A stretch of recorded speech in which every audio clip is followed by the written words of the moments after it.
झरझरी मारवा जाने छाई हाय पापा लगी है केरे नावा के जोत। ए पापा लगी है केरे नावा के जोत। एक ओरिया बैठे पापा नैहरा के लोग। एक ओरिया बैठे बाबा नैहर के लोग।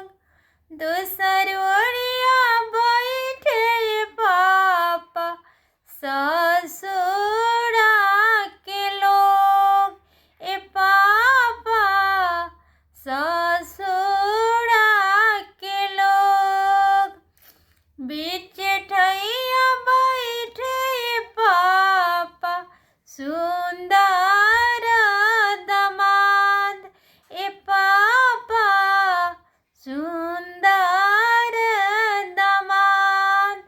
कैसे के देवे पापा बेटी कन्यादान।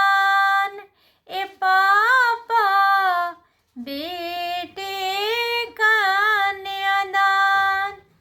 आजोल बारी पापा सुंदर बेटी रौरा दुआर।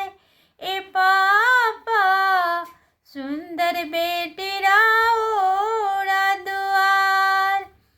होते भिनु सरवाए बाबा ले जई